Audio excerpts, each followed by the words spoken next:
Déborah, c'est ceci. Elle fait partie de cette prophétesse. Vatachar Déborah, Déborah elle a chanté. Et pourquoi Déborah elle a chanté? Retiens bien. Dans la sortie d'Égypte, toutes les femmes ont chanté. Sauf une. Sauf une, Alexandra. Sauf une. C'est écrit qu'elle a chanté. Vatachar Myriam, elle a chanté Myriam. Sauf une, c'est la femme de Moshe, Tzipora. La femme de Moshe Rabbeinu. Elle est revenue en réincarnation sur Déborah, où il y a le mot Dibour parlé. Elle a réparé sa faute, elle s'est mise à chanter. Oh! Ah, ben voilà, tu n'es pas venu la semaine dernière. Non. Et pour, non, tu as des smiles en moins.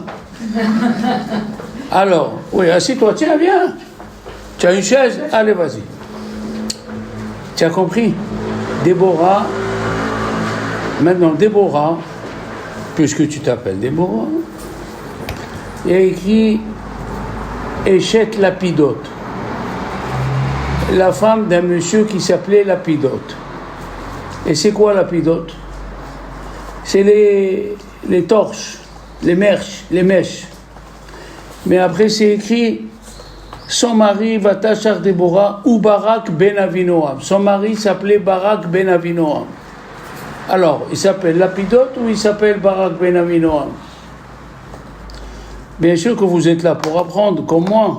Et je vous transmets, nous sommes des transmetteurs. Hein? Elle avait un mari un peu bébête. Ça arrive, hein? Il y a des maris, tu leur parles, le temps qu'ils réfléchissent, ils passent 3 heures. Elle était bébête. Qu'est-ce qu'elle a fait? Déborah, elle n'a pas perdu. Elle a dit, c'est mon mazal, ok? Elle lui a dit, écoute, s'il te plaît, gentiment, bien sûr, elle lui a dit, voilà, je vais faire des mèches et tu vas les amener au Mishkan, à Shiloh, au tabernacle, pour allumer les lumières de la Ménorah. Tu me suis? Et c'est quoi la Ménorah? Elle représente quoi? La Torah écrite. Dans l'arche, à l'intérieur du Saint des Saints, il y avait l'arche de Dieu et représentait la Torah écrite. La Ménorah représente la Torah orale. Eh bien, Dieu lui a ouvert la tête et il est devenu chef d'état-major. Donc, au début, c'était Échet Lapidote. Elle était la femme des torches, des mèches. Et il a fini. Déborah, tu as 2 missions. Chanter, remercier Dieu. Et élever ton mari et ta famille au niveau de la Torah. Est-ce que tu m'as compris? Voilà. Maintenant, je peux vous casser les pieds. Oui, cette paracha, elle est bien sûr. C'est pas une paracha normale.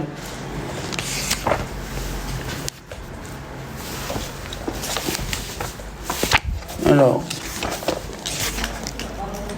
est-ce que vous avez passé un bon Shabbat? D'accord.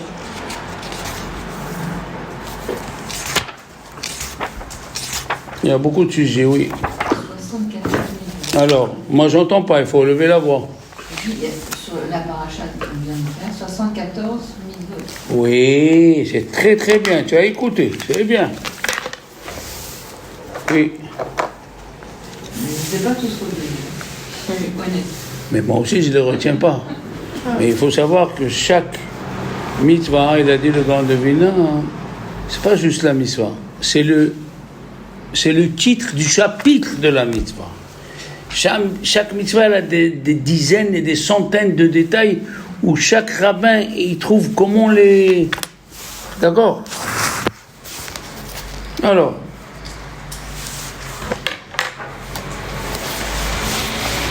cette paracha, moi, elle me touche beaucoup pour la simple raison que tous les jours je vis avec Mathilde. Oui.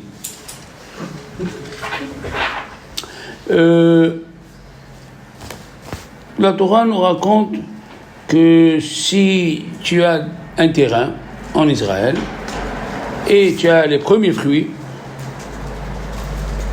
Hein, c'est les 7 fruits, le blé et l'orge, ce qu'on chante à tout Bishvat. Hein. Le raisin, le figue, la date, la grenade. Hein. Les 7 fruits, dès qu'ils commencent à pousser, tu attends ce moment-là. Après 3 ans, bien sûr.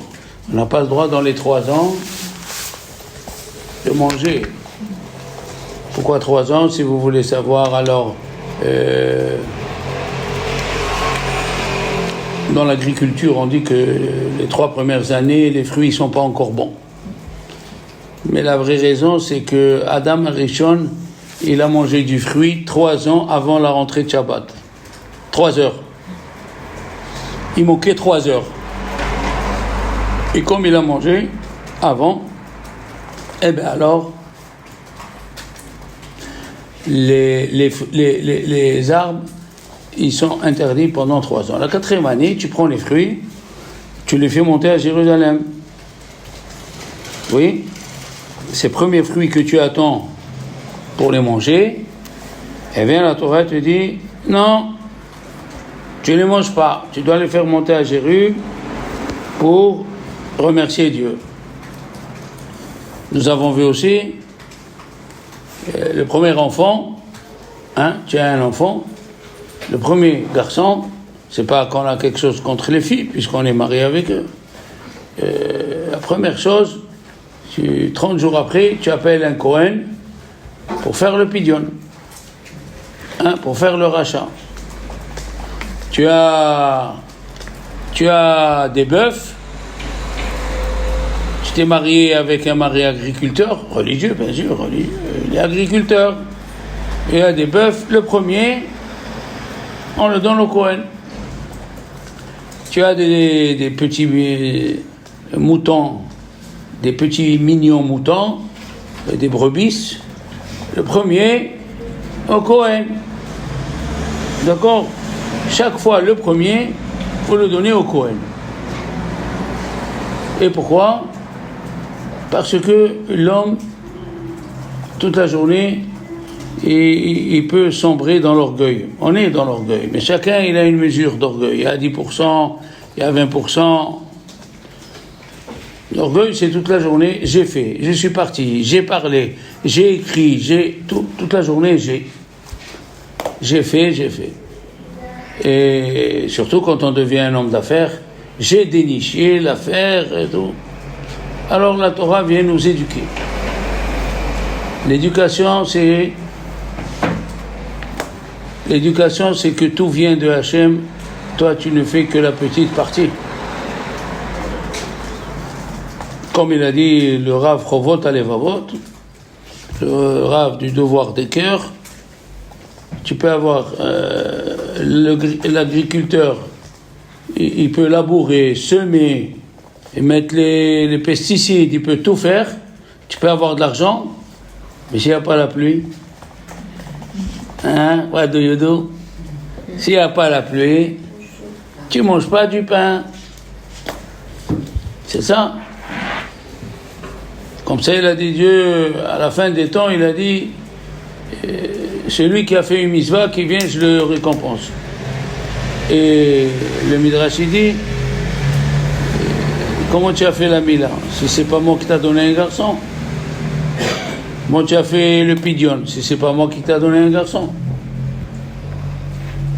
À chaque chose, on doit remercier Hachem. Et d'ailleurs, c'est les 11 bénédictions que nous faisons le matin dès qu'on se réveille. Tu les fais, Mathilde? Oui. Ah voilà, tu es sincère, tu réponds. 11 bénédictions, on remercie Dieu, tu m'as redonné la vue. Hein? Tu donnes aux faibles la force. On dort, on est fatigué, surtout les femmes après, s'ils font le ménage le vendredi, la cuisson, le poisson, le couscous, les salades et tout ça, et serre et dessert et tout ça. Si on finit par un merci, si elle finit par un merci, c'est déjà pas mal. Mais des fois, il n'y a rien du tout, il faut aller au lit, tu dors, tu es complètement fatigué, le lendemain, tu te lèves, toute fraîche. Hein, Marilou? Baruch Hashem. Anoten la yaev koach, celui qui donne aux faibles la force. La première bénédiction, c'est merci. Modé ani lefanecha déjà. Tu remercies Dieu qui t'a rendu ton âme. Combien ils se lèvent et hop, ils ont un vertige. La semaine dernière, j'ai un copain qui me dit, je me suis levé, j'ai titubé, je suis retombé dans le lit. Moi, je l'écoute, je lui dis, alors? Il m'a dit, ma femme m'a dit, va voir le médecin, il lui a fait l'analyse.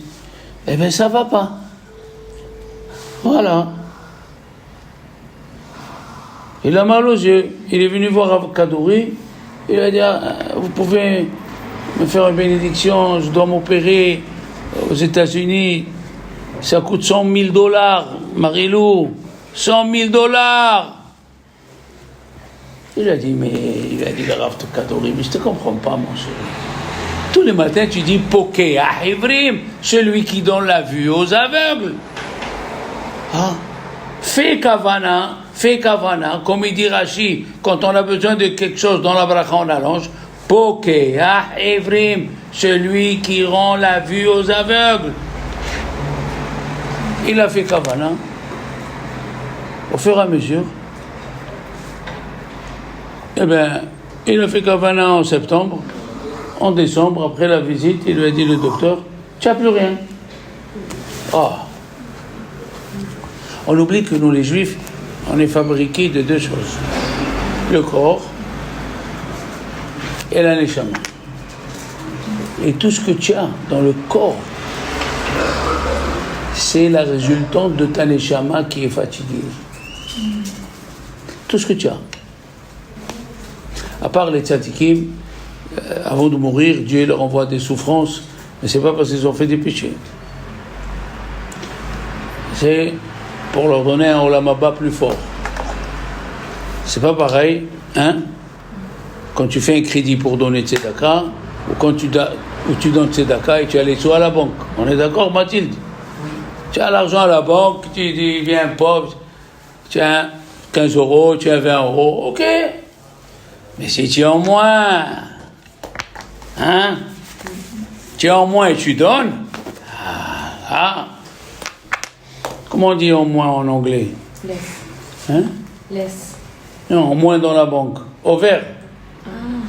En Israël, ils sont tous... Hey, continue, donne. Pour Avrim, Materazrim, Zogavrim, Malbish Aromim. Oh, tu ouvres le placard. À la yeshiva, il y a des gens qui avaient que 2 chemises, une pour Shabbat et une pour la semaine. Et là, tu ouvres. Il m'a dit, mon copain, j'ai honte d'ouvrir mon placard.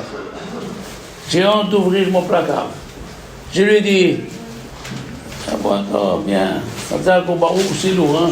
Ça fait travailler. Hein. Ah ouais, c'est lourd. Alors,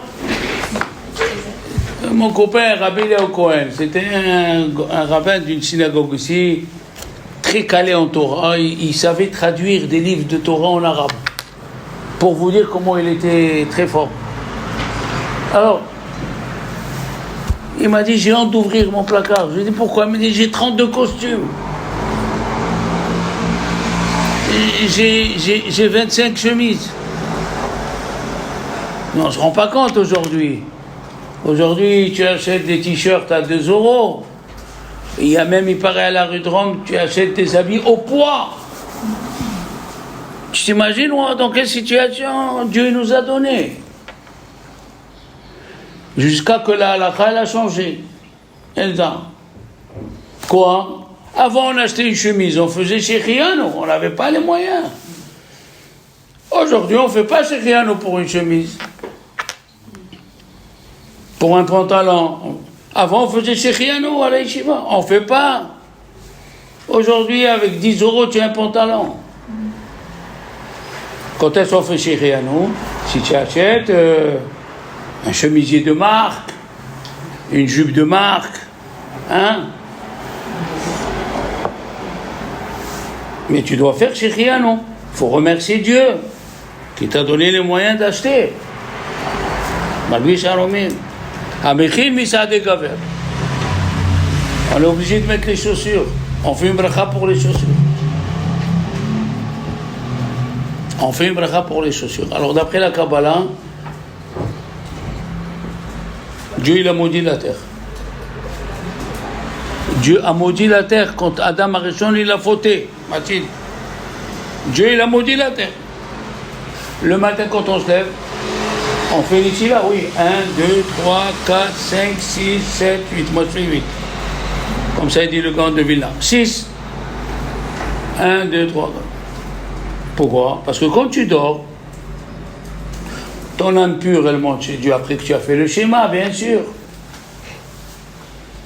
Et il y a une âme de remplacement qui est impure qui vient dans ton corps.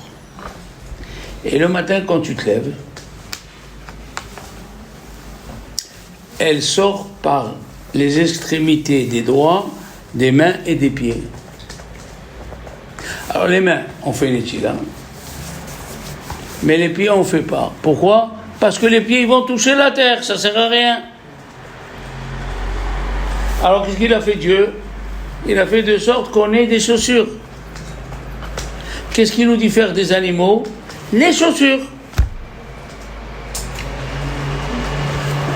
On met les chaussures, on peut aller travailler. On sent qu'on est un être humain créé par Dieu. Donc, revenons. Dès qu'on commence la tefila, on commence par les bénédictions de remerciement. Et après, on a 3 bénédictions pour l'étude de la Torah. Torah, Nevi'im, Ketuvim.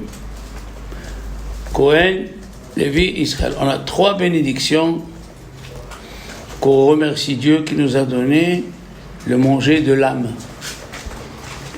Le manger de l'âme, c'est la Torah. Sachez une chose, que quand le jour où on ne prie pas, où on n'étudie pas, notre âme elle est sèche. Elle est sèche. Tu te sens comme si tu es vidé. Qu'est-ce qui t'arrive?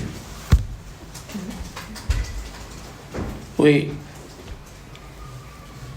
Une personne sans Torah, elle est sèche. La Torah, elle est comparée à l'eau. C'est le soir, la plante, elle sèche. Et le matin, tu la mouilles, elle reprend.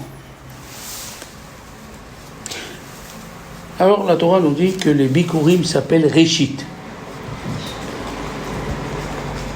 Alors, il n'y a qu'un seul endroit, excusez-moi, il n'y a qu'un seul endroit où la terre n'est pas impure, c'est en Israël. Ça veut dire ici, si quelqu'un décide de marcher pieds nus, c'est péché. Parce que la terre est maudite et impure. En Israël, si quelqu'un veut marcher pieds nus, il a droit. Même pour faire des bénédictions? Même pour faire des bénédictions.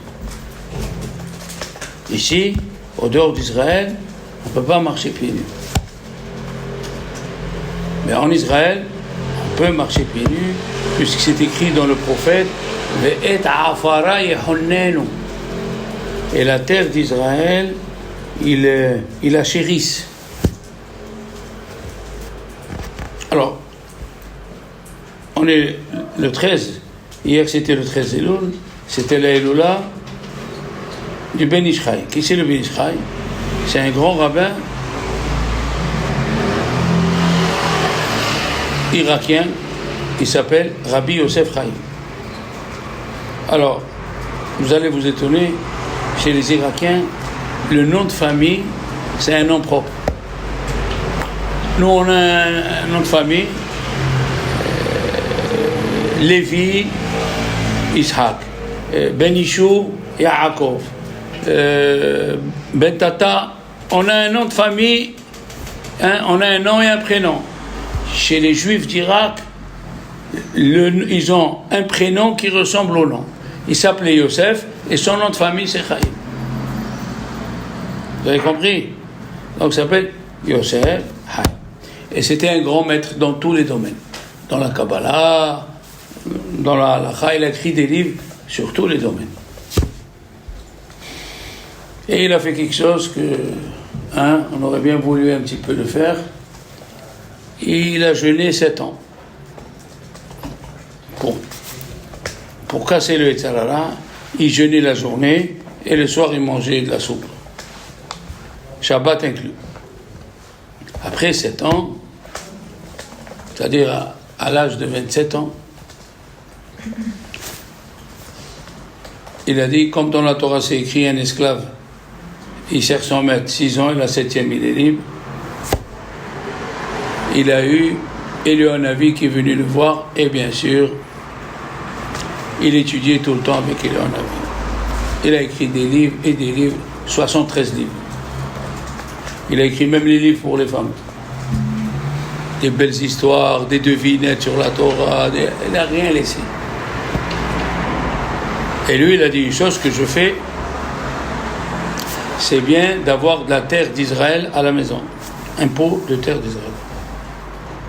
Ou un pot de terre à la synagogue. Comme ça, quand tu pries, la terre d'Israël qui est dans le pot, elle raccourcit le chemin de ta prière pour monter chez Dieu. La terre d'Israël. Il est monté 2 fois en Israël et il a fait 15 jours de chemin parce que c'était à dos de chameau. Ouais, il a eu des miracles. Alors, nous avons 3 choses qui s'appellent Réchit. Réchit, ça veut dire le début. Comme la paracha, elle s'appelle Bereshit. Au début. Il y a 3 choses qui s'appellent Réchit. Hein? Israël, elle s'appelle Réchit. Le Bikurim s'appelle Réchit. Le peuple d'Israël, il s'appelle Réchit, et la Torah, elle s'appelle Réchit. Rashi, il n'amène que 3. Il amène la Torah, qui s'appelle Réchit, les Bikurim qui s'appellent Réchit, et Israël qui s'appelle Réchit. La question, elle est, je comprends bien que la Torah s'appelle Réchit, parce que le monde ne pouvait pas tenir sans Torah. C'est très simple. Il n'y a qu'à voir les couples où ça ne va pas. Pourquoi ça ne va pas? Il n'y a pas de Torah. Il y a des Juifs qui se marient, ils pensent vivre comme des goïms. Et c'est ça le... On va au resto, on va au ciné, on va passer le week-end à Venise.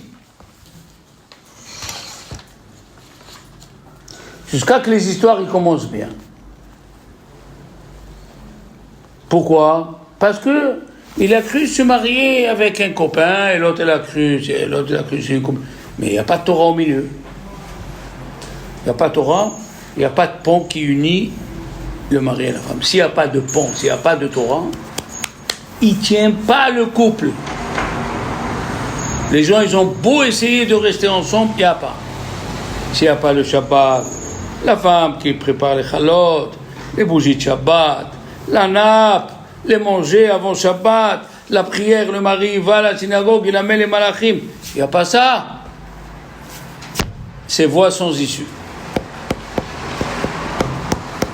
Il a dit, Rabbi Akiva, il a été pris en prison. C'est la dernière page de la Gemara de Berachot. Et il y avait là-bas un autre rabbin qui s'appelait Papous Ben Yehuda. Il prenait des noms grecs à l'époque. Antignos, Papous. Ok. Il lui a dit, Papous Ben Yehuda, je ne comprends pas. Tu as été pris parce que tu étudies la Torah. En public. Les Romains, ils ont dit, il ne faut pas enseigner, et tu enseignes en public. C'est quoi ça? Imaginez-vous une juive, elle se lève dans l'amphithéâtre avec son Provence, elle dit, vous vous trompez, la religion juive c'est la meilleure, vous vous trompez. Qu'est-ce qu'il va faire une chose pareille? Qu'est-ce que tu fais, Rabbi Akiva? Il a dit, écoute-moi bien. Écoute bien. Et moi aussi. Il a dit, il a vu une fois le renard, il marchait au bord de l'eau. Et il a vu The Fish, des poissons, qui courent. Il a dit, le renard, pourquoi vous courez? Il a dit, on a peur du pêcheur. On va se faire prendre. Qu'est-ce qu'il a dit, le renard? Mais venez avec moi sur la terre ferme. Il n'y a pas de pécheur. Et on dit, c'est toi le renard, l'intelligent. Si dans l'eau qui est notre élément, on est en danger. Au dehors de l'eau, c'est sûr qu'on meurt. Qu'est-ce qu'il a vous dire, Rabbi Akiva? Nous, les Juifs, dans l'eau, dans la Torah, dans l'eau avec la Torah, on est en danger. Alors sans Torah, les Juifs, au début, ils ont cru. Les premiers arrivés en Israël, ils ont voulu faire le communisme en Israël, les kibbutzim, mais sans Torah. Sans Torah, ils ont cru qu'on peut faire une armée, qu'on peut faire... Aujourd'hui, ils sont en train de voir. S'il n'y a pas les prières, s'il n'y a pas les soldats qui prient, s'il n'y a pas les soldats sur le tank avec les tefilines, il n'y a rien. On est petits.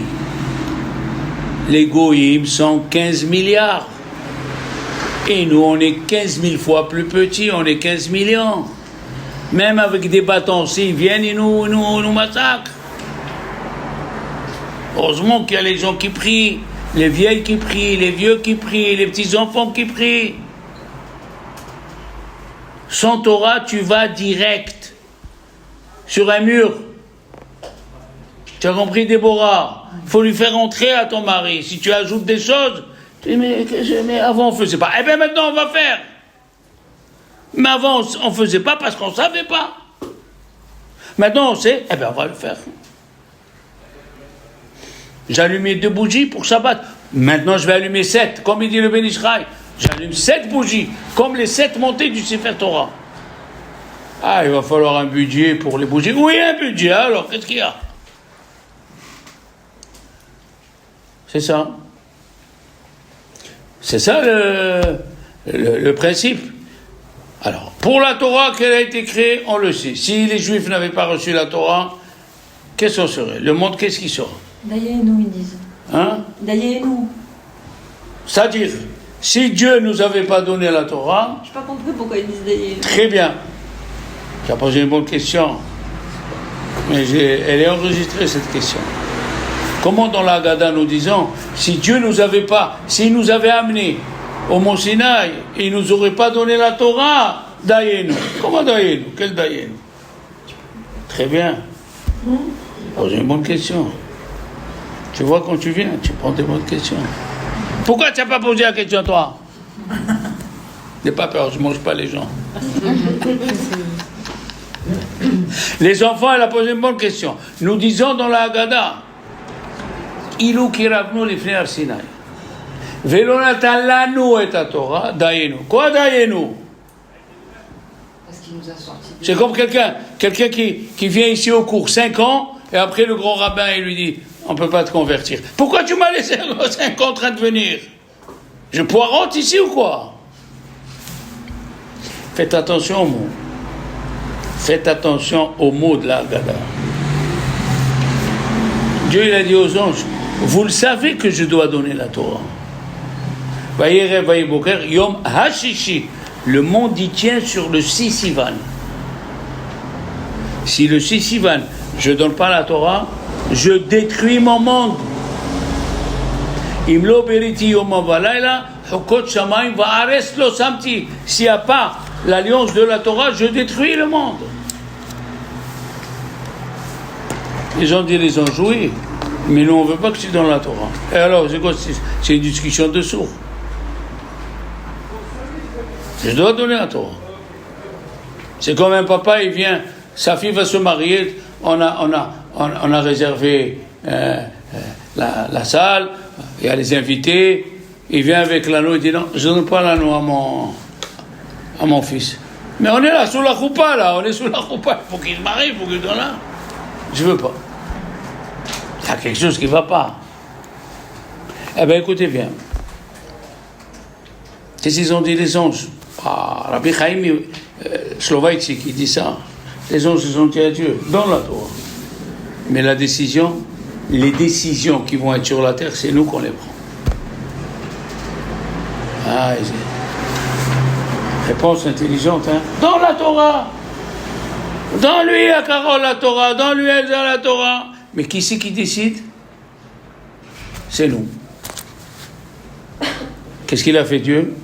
Il a dit aux anges, même décider, c'est mes enfants qui vont décider.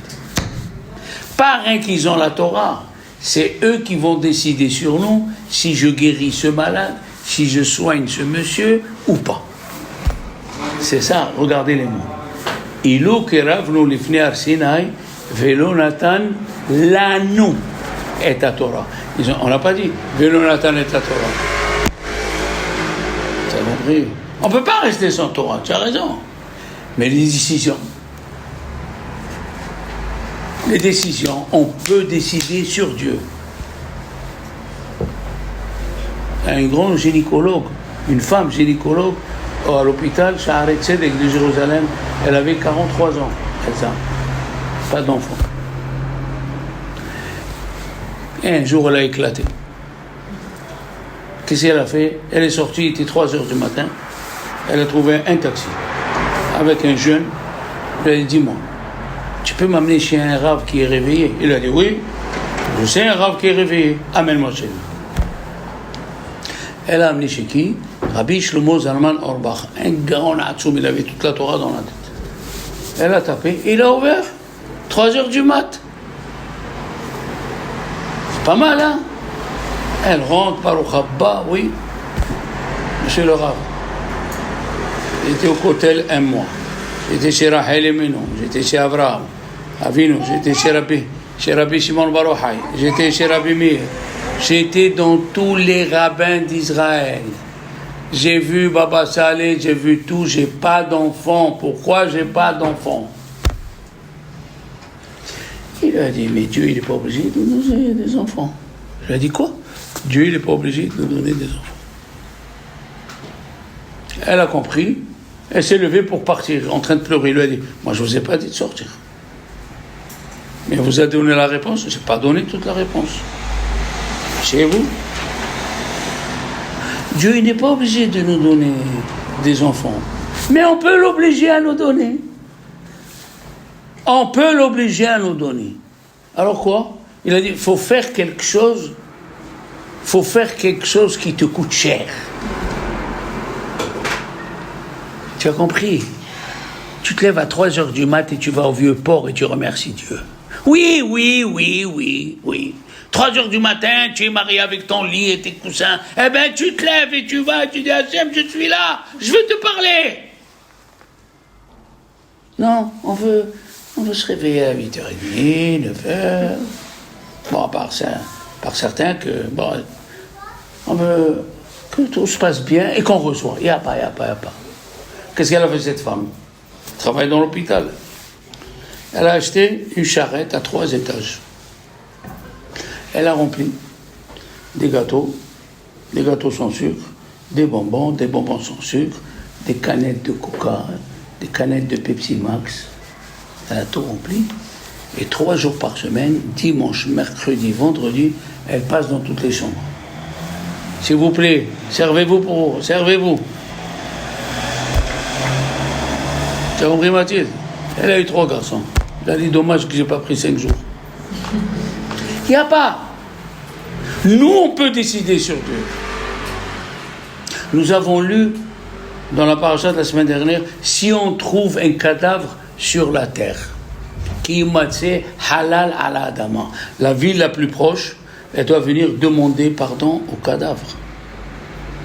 Elle doit demander pardon qu'on ne t'a pas accompagné, qu'on ne savait pas que tu étais seul. On a la responsabilité même quand on ne sait pas. Alors, les Chachamim me disent, qu'est-ce que ça veut dire si je trouve un cadavre sur la terre? Et où on trouve un cadavre? Où on va trouver un cadavre? Sur la mer? Et on dit, Chachamim, sur la terre. Il dit, le Al-Sheikh, il pose la question, est-ce qu'il peut avoir un meurtre sans que c'est décidé là-haut? Hein? Tout est décidé là-haut. Oui, c'est tout. Tout. Alors il a dit, Al-Sheikh, si on savait que ce monsieur Dieu a décidé de le tuer, on serait rassemblés pour enlever ce décret. On a le pouvoir. On a le pouvoir d'enlever les décrets de là-haut. On a le pouvoir. Il y a des rabbinim, le Hadour Mislonin, ils lui ont dit Arav, ton cœur ça va pas, il faut qu'on t'opère. Il a dit après Soukot, on verra. Après Soukot est parti, il a fait les examens, ils ont dit non, c'est pas la peine. À Rosh Hashanah, à Kippour, il a pleuré, il a dit il n'y a que Dieu qui peut me sauver. Vous savez que tous les années, dans le désert, il y a 15 000 juifs qui creusaient la tombe, ils se mettaient dedans, enfin 15 000, 600 000 ils creusaient, et tous les ans ils mouraient 15 000. Tu comprends, Alexandra? Alexandra, oh là là. Elle a du mal aujourd'hui. Oui. Alexandra, les derniers 15 000, ils sont restés vivants. Qu'est-ce qui peut me dire pourquoi? Parce qu'ils n'ont pas demandé pardon. Ils se sont pas fait pardonner. Et ils sont restés vivants. Non, les premiers 15 000, ils sont morts. Ils n'ont pas demandé pardon les premiers 15 000. Avec Moshe Rabbeinu. Alexandra. Parce que quand ils creusaient la tombe et ils rentraient, ils priaient, mais pas de tout leur cœur. Ils disaient, c'est mon copain qui va mourir, moi je vais me lever. Mais les derniers 15 000, c'était les derniers, ils devaient mourir. Ils se sont mis à pleurer, Imaginez-vous quand il y avait le Covid, les gens ils étaient à la Timone avec ce professeur-là, comment il s'appelle? Raoud. À 2h du matin, mon copain était là-bas avec son fils. Imaginez-vous, le docteur dit, c'est fermé. Il se met à pleurer, il sait qu'il n'y a que ici qui peut être sauvé. C'est ça la force. La Torah nous donne la force, chaque juif, là où il est, et c'est pour ça que le premier jour de Rosh Hashanah, qu'est-ce qu'on lit? La paracha de Ishmaël avec Agar. Qu'est-ce qu'on aurait dû lire? La Hakeda. La Hakeda, c'est fait le premier jour. Pourquoi on lit quand Sarah elle a renvoyé Agar avec Ishmaël? C'est pas ce jour-là. Le premier jour, c'était la Hakeda de Yitzhak, le sacrifice d'Isaac. Qu'est-ce qu'ils ont dit? Les Chachamim, le premier jour, on lit Agar, quand elle a vu que son fils il n'avait plus de quoi boire. Elle s'est remise à prier la Avodah Zara. Et quand elle a vu que la Avodah Zara ne l'a pas répondu, elle s'est mise à prier Dieu. Et au jour de Rosh Hashanah, le bon Dieu, il accepte tout le monde. Tu ne peux pas être pire que Ishmaël. Tu ne peux pas être pire que Agar, qui a repris la Avodah Zara. Et quand même, Dieu, il a écouté. À plus forte raison, toi. Alors ça, c'est pour nous dire que Dieu a créé le monde pour la Torah. Les Chachamim, les enfants, écoutez-moi bien ce que je veux dire. Il a créé la lumière et il a caché. La lumière des 6 jours, il a caché et il a gardé dans la Torah. Et qui c'est qui voit cette lumière? Il y a des tzadikim. Des tzadikim, ils voient la lumière et ils te disent des fois ce qu'il faut faire. Pourquoi? Comment il arrive? Parce qu'on dit dans la Hamida des 10 jours, Alexandra, j'ai bien dit, Alexandra, on dit écris-nous dans le livre de la vie. Kotvenu besefer haim. C'est quoi ce livre de la vie? Les enfants, chacun de nous, il a un nom. Moi, je m'appelle Shalom. Ben, le Shin de Shalom, il est dans un endroit dans la Torah. Et le jour de Rosh Hashanah, il s'éclaire et il s'éteint. Comme un clignotant. C'est à toi de prier Dieu pour qu'il reste éclairé toute l'année. Tu t'appelles Sarah, il y a un Shin dans la Torah. Il est comme un clignotant. C'est à toi de prier Rosh Hashanah. Il faut faire très attention À Rosh Hashanah, c'est le jour où on peut faire les plus grands des péchés. Comment? Très facile, Sarah. Tu invites Pierre et Paul et à table, de quoi ça parle? Du livret 3. Ça parle, tu as vu ce qu'il a dit Clinton? Tu as vu ce qu'il a dit Trump? Tu as vu? Ah ouais, il a dit ça, ouais. Et j'ai fait une partie de cartes avec lui. Ah, alors là, il m'a dit, c'est ça Rosh Hashanah? C'est ça Rosh Hashanah? Le jour où la vie et la mort, on ne fait pas le Hallel. Pourquoi on ne fait pas le Hallel? On ne fait pas le Hallel. Et le jour, la Gemara dit, c'est le jour où les livres de la mort et de la vie sont ouverts.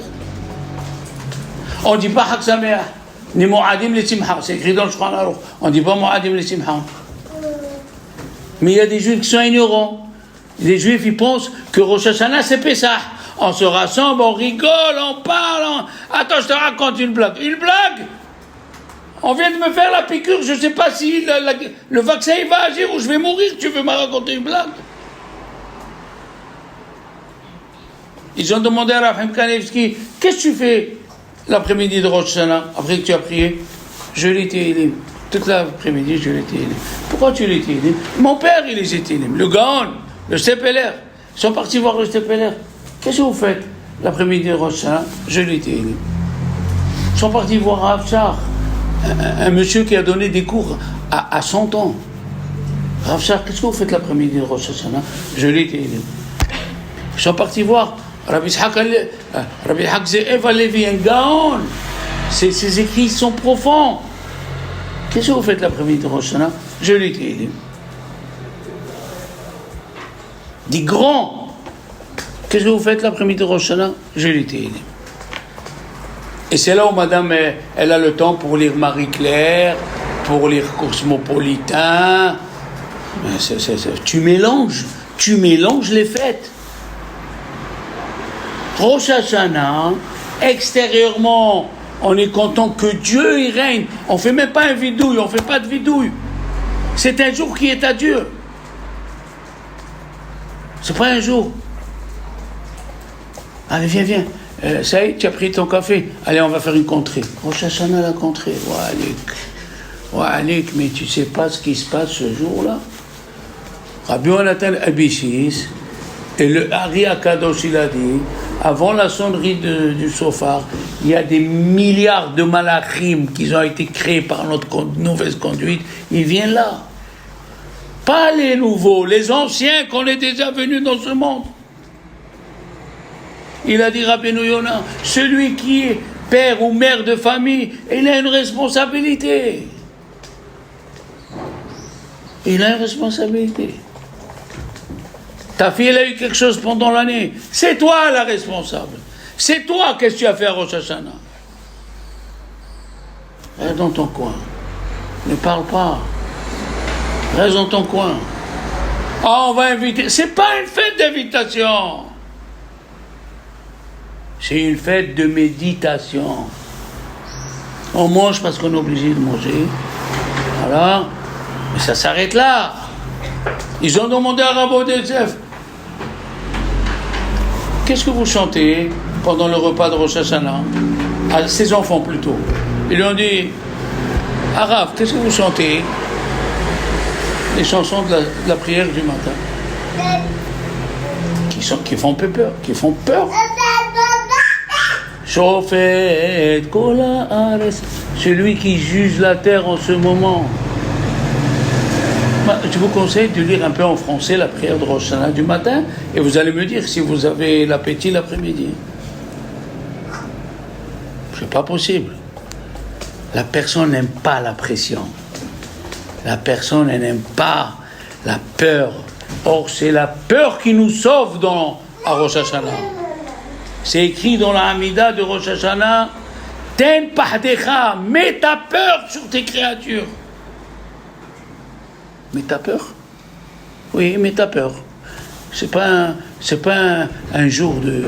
C'est pas un hag. On dit pas hag. Sukkot, tu dis hag. C'est ça, le Rosh Hashanah, on oublie qu'est-ce que c'est. Sifrei hayim ou metim lefanecha Hayom Petuchim. Aujourd'hui, devant toi, le livre de la mort et de la vie. Mais nous, on ne croit pas. C'est ça le problème. On ne croit pas qu'il peut arriver quelque chose. On ne croit pas. Le Satan, il est fort, il nous a fait habituer. Il nous a dit, quel âge tu as? Tu as 50 ans, tu as 30 ans, tu as 20, tu as 60 ans. Il ne t'est rien arrivé, hein, Elsa? Eh bien, il ne va rien t'arriver. Mais c'est faux. Peut-être tu as vécu à crédit. Valérie, tu as vécu à crédit jusqu'à aujourd'hui. Maintenant, il faut payer le crédit. Tu as deux solutions. Ou la prière ou les souffrances. Ou la tzedaka. C'est pas facile. Donc nous avons, le monde a été créé pour la Torah. Le monde a été créé pour Israël. Excusez-moi, je vais vous dire quelque chose qui nous accuse. Toutes les souffrances qu'il y a dans le monde, c'est à cause des Juifs. Vous avez entendu ce que j'ai dit? C'est dur, mais c'est écrit. Toutes les souffrances qu'il y a dans le monde, c'est à cause de nous. On ne prie pas assez. On ne prie pas assez. Je ne sais pas pour celui qui se rappelle, avant le 6 octobre, les Juifs de Tel Aviv sont sortis prier, sont venus. Des Juifs, des femmes non religieuses, ils se sont mis nus devant eux, pour pas qu'ils prient. Eh bien voilà. Vous avez eu une mauvaise conduite. Voilà le bon Dieu, il dirige son monde. Nous sommes à 1800 morts en 2 ans. Des jeunes militaires, des jeunes. Ça fait peur. Mon frère, son fils, il est parti déjà 3 fois à Gaza. 3 fois, 1 mois, il perd la tête. Ça vient de quoi? C'est que nous. C'est nous les responsables. Bishvil Israël, Bishvil la Torah. Et le 3e, Bishvil Bikurim. La paracha de la semaine. Là, Dieu, il a créé le monde pour les Bikurim. Pour les prémices de ton chant. C'est quoi ça? C'est la reconnaissance. Je vous ai raconté la semaine dernière, je ne sais pas. J'ai eu la surprise de ma vie cette année. Une des surprises. Des bonnes surprises. Un élève, il est venu me voir en juillet. Il m'a dit, écoutez bien, Avshalom, j'étais dans votre classe pendant 2 ans ou 3 ans, je ne me rappelle pas. J'ai dit à mes parents et à mes beaux-parents, il n'y a qu'un seul Rav qui peut me marier, le Rav Shalom Cohen. Oh là. J'ai dit, mais pourquoi mon fils? Il m'a dit, peut-être j'ai été silencieux en classe, mais j'ai tout avalé, j'ai tous les cahiers à vous. Tout ce que j'ai, c'est grâce à vous. Et c'est gentil, mais moi dans ma tête, je ne vais pas payer un billet à 1200 € pour un mariage et l'hôtel. Il me sort le papier, voilà le billet et voilà l'hôtel. Qu'est-ce que tu fais? Ma femme de loin m'a dit. Elle m'a fait. La reconnaissance. On doit être reconnaissant. Notre vie, c'est la reconnaissance. On doit dire, Rachid dit, je viens te remercier Dieu, chez Enim Kafouy Tova. Je ne suis pas un ingrat, Dieu, je ne suis pas un ingrat. T'imagines? Rachid dit, Eni Kafouy Tova. Quand il y avait Goliath, le Philistin, le grand Philistin, plus de 5 mètres de haut, il venait narguer les Juifs. Il venait le matin et le soir. Vous savez pourquoi? Pourquoi il venait le matin et le soir? Pour les empêcher de faire Shema Israël, Hashem Elokeinu le matin, et le soir, Shema Israël, Hashem Elokeinu. Il est venu David, son père lui a dit, amène un peu de fromage à tes frères. Il avait 7 frères, ouais. Il est parti pour amener le fromage, il était jeune, berger. Et quand il est arrivé, il a dit à ses frères, qu'est-ce qui se passe? Qu'est-ce qui passe? Il a dit, un Philistin, voilà, tous les matins, il s'est présenté au roi. Il a dit, moi je peux le tuer. Toi tu peux le tuer. Nous sommes toute l'armée d'Israël, on est là, toi tu peux le tuer. Il a dit, mais c'est quoi cet accoutrement? Il est venu avec 2 peaux de lion, mademoiselle, et une peau d'ours. D'où tu viens, de la préhistoire? Il a dit, j'ai tué, Dieu m'a aidé, j'ai tué 2 lions et j'ai tué un ours. Et tous les jours, je le mets sur moi pour dire merci à Hachem. T'imagines un peu? Comme ça, il vivait David Amelach. Tous les jours, je les vois et je fais ma avida avec Kabbalah. Laisse-moi, moi je vais aller les tuer. Il s'est approché, il a pris les 5 pierres. Il a dit, Akadosh Baruch Hu, aide-moi. Je veux sauver tes enfants. Et le Goliath, il avait le front couvert avec une épaisse couche de fer. Il a demandé à Dieu, pour voir si Dieu va l'écouter, comme Yaakov Avinu, Hachem, fait de sorte que toutes les pierres se rassemblent et forment une pierre. Les 5 pierres se sont collées, ils ont formé une pierre. Après il a dit, l'ange du métal. Jusqu'à aujourd'hui, on fait la mila avec une pierre, un silex. Si tu m'aides et tu laisses les pierres rentrer chez Goliath, je déciderai de faire la mila avec le fer pour te donner du mérite. Il s'est approché et lui a dit, ils n'ont pas trouvé un autre minot que toi? Il lui a dit, ce minot, il va te montrer qui c'est le Dieu, le vrai Dieu. Il a pris la tire-boulette, il a mis la pierre, et elle est partie, le fer il s'est ouvert, et la pierre elle est rentrée dans le front, et si elle rentre comme ça, de quel côté il doit tomber Goliath? Comme ça, ouais. Il a dit, Dieu, je vais déranger mon petit-fils David, là, il doit marcher 5 mètres pour voir sa tête. Je vais le faire descendre sous côté. Comme ça, quand il vient David, il le regarde direct. Et il y a eu la liberté.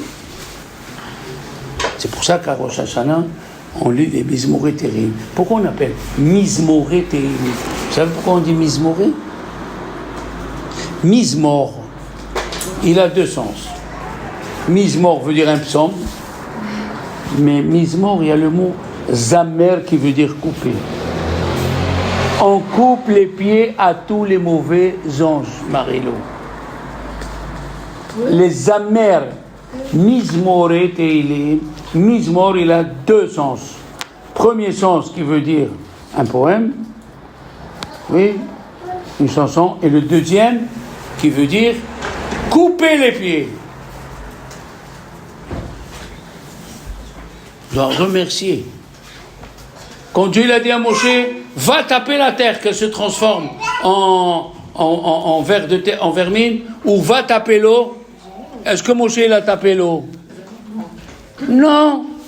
Il a dit l'eau m'a sauvé. Mais qu'est-ce qu'elle comprend l'eau? L'eau elle comprend quelque chose. Il a dit Rav Dessler, est-ce que l'eau comprend? C'est pour toi, pour t'élever, t'habituer à être reconnaissant. Le Rav de Londres, Rav Hanoch Padva, il a fait les camps de concentration. Et quand on va lui demander est-ce que le lait des goïm il est cachère, il répond pas. Il dit il va demander à mon beau-fils. Chez les Ashkénazes, le lait qui n'est pas chamour, il est assourd. Et même pour nous, moi j'ai demandé à Rabbi Ovadia Yosef tête à tête. Est-ce que nous les Sfarades on peut être tolérants? Il a dit non. Le lait des goïm il est assourd. Alors on est parti chez le beau-fils. On a dit pourquoi tous les Ashkénazes ne prennent pas le lait qui n'est pas chamour? Pourquoi ton beau-père ne veut pas répondre? Il a dit c'est très simple, il était à la guerre, dans les camps de concentration, c'était Kippour. Il a jeûné. Après Kippour, tout le monde s'est jeté dans le manger, lui, il lui restait rien. Et un juif a vu le Rav dans cette souffrance, il est venu, il lui a dit à Rav, je viens de me débrouiller un verre de lait. Il lui a dit, tu l'as surveillé? Il a dit non. Il a dit bon, je suis en danger de mort, je suis obligé de le boire. Il a bu, il a dit j'ai senti mon âme qui est revenue. Mais je ne dirai jamais le lait des goïm il est assourd puisqu'il m'a sauvé. Je peux pas. Dieu, il a dit à Moshe, va faire la guerre contre Midian. Oui? Il a dit je peux pas. Midian, j'ai grandi dans le pays de Midian. je ne peux pas faire la guerre. Ils ne m'ont pas livré aux Égyptiens. C'est pas facile de vivre dans cet état-là. C'est pas facile. Imagine-toi, tu as très soif. Une femme à Tel Aviv, quand elle est morte, il t'arrivait un phénomène, tous les oiseaux de Tel Aviv sont venus. C'est écrit dans le journal. Ils ont appelé le fils, il était en Suisse, il a pris l'avion pour venir, pour faire le Kaddish pour sa mère. Et il y avait, je ne sais pas, 20 000 oiseaux. Ils lui ont dit, c'est quoi ça? Il a dit, c'est très simple, ma mère, elle est sortie des camps de concentration. Et alors, elle a manqué du pain. Elle a juré de jamais jeter le pain. Et tous les vendredis, ma mère m'amenait au parc de Tel Aviv et on donnait le pain de la semaine aux oiseaux. Eh bien, les oiseaux, ils lui rendent. Un juif russe, aujourd'hui, il est rave. Il était russe, il a fait la guerre en Afghanistan. Et à côté du camp, il y avait une forêt. Il est parti à la forêt, les temps de libre, il y avait un petit serpent. Et il lui donnait à manger. Et le camp, il est resté pendant 1 an. Et le serpent, il a grandi. Le serpent a grandi. Et un jour, il voulait retourner, le serpent, il s'est mis debout. Vous savez ce qu'il faut faire quand un serpent est debout? Il ne faut pas bouger. Il ne te voit pas, le serpent, il ne te voit pas, mais il a les oreilles, il suit tes mouvements. Il est resté debout 2 heures. Après 2 heures, le serpent, il s'est abaissé et il est parti. Qu'est-ce qui s'est passé? Les Arabes de l'Afghanistan, les talibans, ils ont su où il était ce camp, ils l'ont détruit, le seul survivant. Tu as donné à manger un animal. L'animal, il te sauve. Il y a beaucoup d'histoires. Je vous raconterai des histoires. La vie d'un couple. Pourquoi ça ne va pas dans un couple? Parce que un, il ne reconnaît pas le bien de l'autre. Le mari doit être plus reconnaissant à la femme que la femme au mari. Qui c'est qui t'a donné des enfants qui portent ton nom? Qui c'est qui a souffert pendant les contractions? Aïe, aïe. Sinon, on avait les contractions. Tu rigoles. Tout le tube de Exomil, on l'aurait pris. Et la femme, elle est là. Aïe, aïe, t'as donné des enfants. Elle a souffert. À plus forte raison, si jamais elle était enceinte et elle a perdu un enfant dans le ventre. C'est dur pour une maman, c'est inoubliable. Ma soeur, elle a perdu un bébé, c'est inoubliable. On doit être reconnaissant. Elle a souffert pour que moi, j'ai fait la mitzvah de Péria Véribia. Tous les disputes, ils viennent parce que l'homme, il n'est pas reconnaissant à sa femme. Comment tu trouves la maison? Même si tu payes la femme de ménage, même si tu payes ce que tu payes, mais tu es libre la journée. Grâce à qui tu es libre? Yes. C'est quoi la mitzvah de Péria Véribia, de se multiplier, d'avoir un garçon et une fille. Qui c'est qui souffre pour moi? C'est la femme. Voilà. On doit la remercier. Et des fois, elle te dit, je suis fatigué, je n'ai pas fait à manger. Oh là là là, 3e guerre mondiale. Qu'est-ce qu'il y a? Aujourd'hui, il y a pizza cachère dans tous les coins, il y a les restaurants. Hein, Mathilde? Et c'est ça le problème. C'est pour ça que pour se marier, il faut se préparer. Il faut se préparer. Moi, nous avons à la synagogue un couple, vous allez vous étonner. Il était 7 ans avec une fille. 7 ans. Ils se sont mariés, 4 mois après, ils vont divorcer. Ils n'ont pas été préparés. Il faut être préparé. La femme a besoin tous les jours d'une cuillère de compliments directs et indirects. Alors une bonne semaine, mes amis.